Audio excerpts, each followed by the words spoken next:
Hello, it's Ukraine on air and Marisa Tomaszewska with a daily news. Heavy shooting continues to wreak havoc in the Ukrainian cities, including residential areas. A growing number of civilian infrastructure objects become targets for the Russian army's attacks. A fire broke out in the residential building of the Svetoshinsky district in Kyiv as a result of the impact of shell fragments. The firefighters arrived immediately and the fire was subsequently extinguished. According to the mayor of the capital, Vitaly Klitschko, 5 people were injured. In the evening of the 20th of March, the enemy shelling caused a fire in the Podilsky district of Kyiv. Several houses and a shopping center were badly damaged. Rescuers are working at the site. There are now 8 known fatalities. The Russian military keeps hitting new civilian targets in the city of Mariupol. On March 19th, it bombed an art school, which served as a shelter for about 400 local residents, mostly women, children and elderly people. According to the city authorities, the building was destroyed and civilians were left under the rubble. The number of casualties is not yet known. The number of the civilian victims is mounting in the town of Kreminna of Luhansk region. 56 people were killed as a result of Russian military shelling of a home for the elderly. According to Serhiy Gaidai, the head of Luhansk Regional Military Administration, on March 11th, Russian troops fired at a nursing home in Kreminna from a tank. Acting in a cynical and deliberate manner, the invaders pulled up the tank, put it in front of the house and started firing. 56 people died on the spot. 15 people who survived were abducted and taken to the town of Svatove, which is currently occupied by the Russians. The Ukrainian side is still prevented from accessing the spot. Warning: real danger at the sea. Russia has mined the recommended routes from the Bosphorus to Odesa, blaming it on Ukraine. This is yet another piece of dangerous misinformation from the enemy. On March 18th, the seaport of Sochi sent a warning to ship owners and ship captains in the region about the threat of detonation of the Ukrainian Navy mines drifting in the Black Sea. The warning, signed on March 18, 2022, by Sochi seaport captain Vyacheslav Rumantsev. The warning is intended to prevent maritime traffic of commercial vessels in the Black Sea and requires immediate deployment of the NATO Permanent Mineral Trawler Group in the Black Sea. We emphasize that according to Black Sea news sources, the Russian Black Sea Fleet has been mining the recommended routes for commercial vessels from the Bosphorus in the direction of Odesa, covering it up with the lies about the Ukrainian mines destroyed by storm. On March 21st, an ammonia leak occurred at the Sumykhimprom chemical plant located in the vicinity of Sumy, which is besieged by Russian troops. The affected area is estimated to be around 2.5 kilometers from the site. The governor of Sumy region, Dmytro Zhivitsky, clarified that there is no threat to Sumy residents so far. However, given the prevailing wind direction, the village of Novoselitsa appears to be at risk. The State Emergency Service of Ukraine and the plant's crews are working at the site. Ammonia is a colorless gas with a pungent, suffocating smell. It is well soluble in water, explosive and toxic.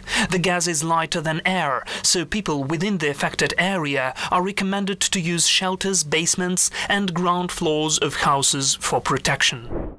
The residents of Enerhodar apparently refused to put up with the abduction of civilians by the Russian military. On March 20, they showed their dissent by coming out to a peaceful rally. The mayor of Enerhodar, Dmytro Orlov, urged the citizens to gather in the rally after his first deputy Ivan Samoydyuk was kidnapped. This was revealed on the morning of March 20th. Hundreds of local residents supported this call and marched on the streets to withstand Russian abuses. During the action, the protesters chanted "Glory to the heroes" and "Release Samoydyuk." According to the city mayor, he is holding consultations with the Ukrainian authorities on the ways of releasing the already detained compatriots. Meanwhile, in the city of Berdyansk, located in Zaporizhia region, about 10 civilian protesters against Russian troops were detained. The UN has reported the death toll among civilians exceeded 900 people. At least 902 civilians have been killed and 1,459 injured since the Russian invasion of Ukraine. The Office of the United Nations High Commissioner for Human Rights reported on March 20. According to the UN office, the actual figures may be significantly higher as information from some places where intense fighting continues can be delayed and unconfirmed. As of March 21st, according to data by the Center for International Security, 95 civilians, excluding victims in Mariupol, Volodymyr and Kyiv region, were killed. As a result of the Russian invasion, among them were 5 children and 25 civilians were injured, including 1 child. 7 civilians were taken as prisoners, and according to official information, about 20 civilians were abducted or captivated. The escalation of the Russian-Ukrainian war has forced people to flee in pursuit of peace and protection. The United Nations Refugees Chief stated that 10 million Ukrainians have left their homes because of the Russian invasion. According to UN High Commissioner for Refugees, Filippo Grandi, about a quarter of the entire population of Ukraine was either internally displaced or left as refugees abroad prior to March 20th. Around 3.4 million Ukrainians, mostly women and children, have fled the country since February 24th. More than 1.5 million of them are children. In Grandi's assessment, this is the fastest growing refugee crisis in Europe since World War II. Ukrainian citizens go to neighboring Western countries such as Poland, Romania, Slovakia, Hungary and Moldova. The Russian army turns occupied and besieged population center into concentration camps, where civilians are starving, wrote Lyudmila Denisova, the Ukrainian Parliament Commissioner for Human Rights. As Lyudmila Denisova reports, there is a serious humanitarian disaster in a range of Ukrainian towns. The Russian army does not allow cargoes of humanitarian aid to Mangush and Melekino, where Mariupol residents have fled from bombing. Aid is also prevented from reaching Kherson region and the population centers in Kharkiv, Lugansk, Donbass and Kyiv regions. The city of Chernihiv, which has no electricity, heating and water, is suffering from a humanitarian catastrophe. The Ukrainian official said that depriving civilians of food and medicine is nothing but torture and a direct violation of the Geneva Convention relative to the protection of civilian persons in time of war. Pope Francis has announced Russia's war on Ukraine as repugnant and sacrilegious inhumanity. On Sunday, Pope Francis addressed people in St. Peter's Square with a speech in which he called Russia's war against Ukraine as cruel and sacrilegious inhumanity. He condemned Russian invasion, said that there was no justification for this and called the war a senseless massacre.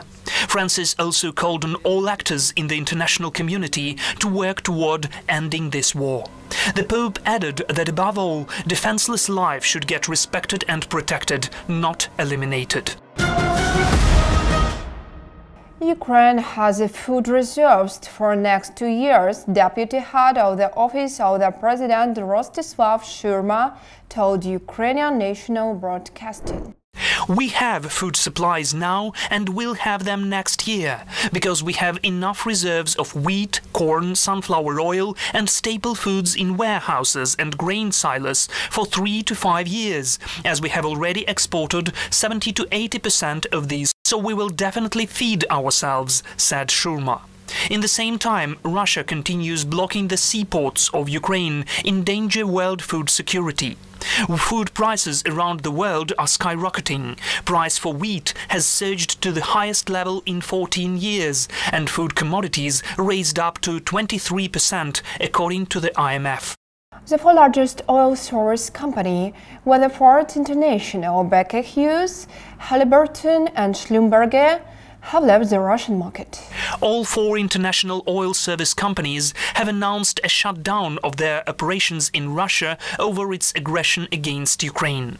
On March 18th, the American company Halliburton announced that it was immediately closing future businesses in Russia because it was following sanctions that prohibit transactions and work, in particular with specific consumers who are owned by Russia. Also, on the same day, the international company Schlumberger, which is responsible for maintenance of oil fields, announced the cancellation of its activities in Russia. On the next day, the American company Baker Hughes, which provides products and services for oil drilling, assessment of oil deposits, announced the cancellation of new investments in its operations in Russia. On March 20th, the Swiss company Weatherford International announced the suspension of its projects in Russia. It became the last of the big four oil service companies to announce the cancellation of investments and the introduction of technologies in Russia. The company announced this on its website. The President of Ukraine, Volodymyr Zelensky, continued to communicate with parliaments of other countries about the war. When addressing the Knesset, he compared the Russia-Ukraine war with the Second World War. During the video address to the Israeli parliament, Knesset, President Zelensky compared full-scale Russian invasion in Ukraine with the World War II. He told that February 24th went down in history twice, and both times as a tragedy for Ukrainians, Jews, for Europe, the world. On the 24th of February 1920, the National Socialist Party of Germany was founded, a party that took millions of lives and destroyed nations. On the 24th of February 2022, a criminal order was issued to launch a full-scale invasion of Ukraine, he said in a statement broadcast during Ukrainian television marathon. The president also recalled the term "the final solution to Jewish question," which was used by the Nazis, and compared it with the final solution to Ukrainian question, termed used by Kremlin. Zelensky called Russia's invasion of Ukraine a large-scale and vile war aimed at destroying Ukrainian people, culture and cities. Manolis Androulakis, Greek consul to Ukraine, managed to escape from Mariupol. The city has been besieged by Russian troops for more than 3 weeks, and it is bombed every 15 minutes by Russian aircraft from occupied Crimea. Manolis Androulakis survived by a miracle and managed to leave Mariupol on the 15th of March. According to him, Mariupol will join the list of cities completely destroyed by war: Guernica, Coventry, Aleppo, Grozny and Leningrad. Currently, Russian troops continue to hold Mariupol in a complete blockade, maintaining constant air and artillery shelling and not allowing Ukraine or international missions to deliver humanitarian aid to Mariupol residents. The Russian Defense Ministry delivered an ultimatum to the Ukrainian authorities that Vadim Boychenko, the city's mayor, surrender the city before 5 a.m. on the 21st of March.